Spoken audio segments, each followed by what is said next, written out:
Hello, everyone. This is Tom Fox. I'm the Compliance Evangelist, and I'd like to welcome you to this special 5-part podcast series, which I do in conjunction with David Greenberg, Special Advisor at LRN. We take a look at the white paper published by LRN entitled, "What's the Tone at the Very Top? The Role of the Board of Directors in Overseeing Ethics and Compliance." It's clear with each new headline there's a crisis in corporate leadership. You name the scandal. Me Too, retaliation against those who speak out, unrealistic financial targets, and pressure to meet them, toxic workplace cultures. But what about each one of these questions raises the larger question of where was the board? So what's the tone at the board, and what are corporate boards doing? In this special 5-part series, we take a look at why tone at the top is so important, understanding and game planning for your board of directors, why CECOs do not have enough time and enough depth with the board, what are the metrics that a board should be looking at, and how should boards hold senior management accountable, and finally, what's the road ahead? It's a fascinating exploration of a very timely topic. I know you'll enjoy this special 5-part podcast series. This special 5-part podcast series on the role of the board of directors in a best practices compliance program is a special presentation of the Compliance Podcast Network. In episode 5, our concluding episode, we consider the road ahead. Hello, everyone. This is Tom Fox back again with David Greenberg, Special Advisor at LRN, in our 5-part exploration of what's the tone at the very top. Today, in episode 5, our 5th and final episode, we're going to take a look at the road ahead. So, David, first of all, welcome back. Glad to be here. So, David, the LRN report that we've been discussing had some recommendations about steps to be taken. And I was just wondering if you could start off by taking us through those, and then, of course, lay on to it your prior expertise, both in the compliance function and as a current sitting board of director on a public company. Sure. I mean, I'd say the big picture is that many companies need a complete reboot on how to oversee ethics and compliance. It ought to start with an examination of what good looks like, and then how to apply that in each company's circumstances. It ought to answer the following questions. 1, how can we create more urgency and priority in the company for doing the right thing? What can we as a board do on that? 2nd, how do we let the CEO and his or her team know this is a top priority, and how we expect to hold them accountable for getting stuff done?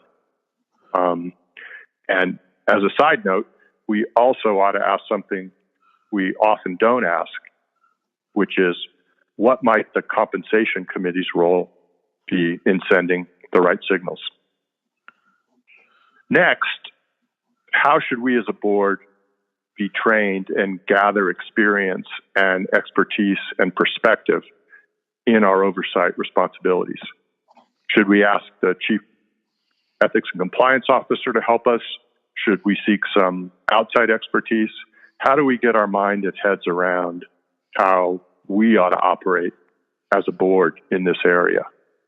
And all of that involves, how do we get to a strategic approach to ethics and compliance oversight and our ethics and compliance initiatives in the company? How do we adopt meaningful metrics that will produce results and be important and forward-looking, not backward-looking? Tactically, we need to ask ourselves, what's the right group at the board level to oversee ethics and compliance?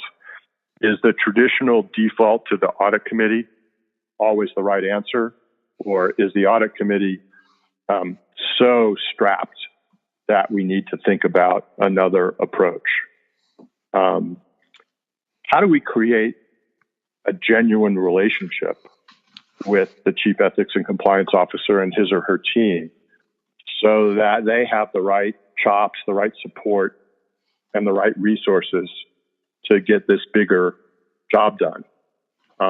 We need to have more frequent interaction with that team. We need to have executive sessions, even if they're only 30 seconds at each relevant committee or board meeting.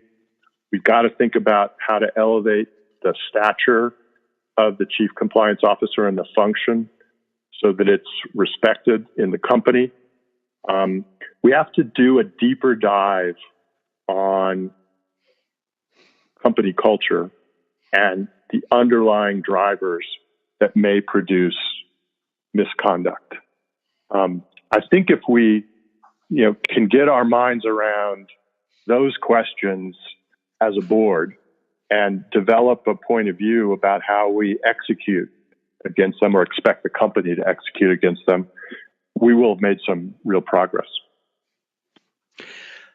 David, in certainly both of our professional careers, which I'm going to assume yours is close in length to mine, we've seen, I think, a fairly significant change in not simply what a board of directors is being asked to do, but how a corporation thinks of its stakeholders and the corporate responsibility literally across the globe, and not only the way they sell and market products, but how they treat their employees and how they interact throughout. It seems to me that the road ahead for a board, based on how much it's changed over the years in this century, it's going to continue to change. If you do accept that as a premise, how can we help boards to understand, not only to be more nimble and to respond to these changes, but how can the people that report to them give them the information that allows them to fulfill that oversight role? Well, look, if boards have to step up to a broader set of challenges, a broader set of stakeholders, and kind of broader expectations from the public, then the people who are leading functions that relate to that, like ethics and compliance, need to step up themselves. So I'd say, apart from everything else we've talked about in terms of the board, the chief compliance officers have to ask themselves some hard questions about whether their strategy and approach actually meets sort of 21st century expectations. And I think if you take a hard look at a lot of what we in the ethics and compliance community do now and have done in the past, it really doesn't measure up.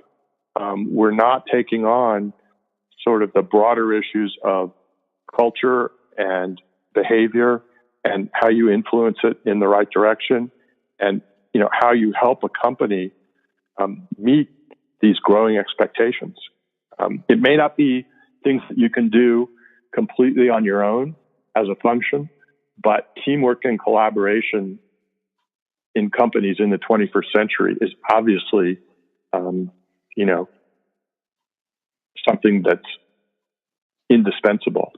And if we're sitting in our silo, only thinking about the things that we thought about, 10 years ago in looking, say, at the federal sentencing guidelines and how you set up a compliance and ethics function, we're really missing the biggest picture. David, I wanted to follow up on one of the points you made, not only in this episode, but in an earlier episode, which is perhaps rethinking not so much the structure of the board, but perhaps the structures of committees. And you specifically called out the compensation committee as a committee that actually may have a significant part to play in the board's oversight. But I wondered your thoughts on, I have advocated that a company should have a separate compliance committee separate and apart from audit. And I wanted to ask you, based upon your experience, what your thoughts were on that point. Listen, I think most of the important answers are not purely structural, right? We've had a debate in the compliance community for ages about should chief compliance officers report to general counsel? Should they report to CEOs? Should they report to boards?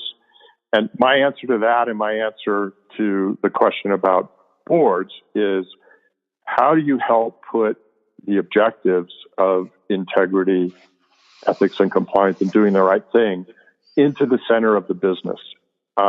Whatever structure in a company allows a proper time, attention, and priority focused depth on ethics and compliance and doing the right thing is the right answer for that company. So I think we shouldn't start from the question of structure per se. We should start from the point of view of what good looks like in terms of boards sending the right signals and the right tone from the top. And in lots of companies, I can see that involving, a shift in committee jurisdiction.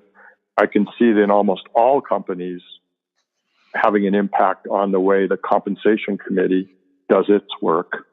I sit through, as a member of audit and corporate governance, I also sit through comp committee meetings, and at the right moment, talk about whether and how to incorporate ethics and compliance and integrity and doing the right thing into the objectives for the company and the accountabilities of the senior officers. And I think, however you can get that perspective on the table and however you can get the right time and energy devoted to this is the right answer for that board. Well, David, unfortunately, we are near the end of our time for this episode. I wanted to thank you so much for taking the time to visit with me over this special 5-part episode, and frankly, can't wait to continue the conversation. Great, Tom. Really enjoyed it.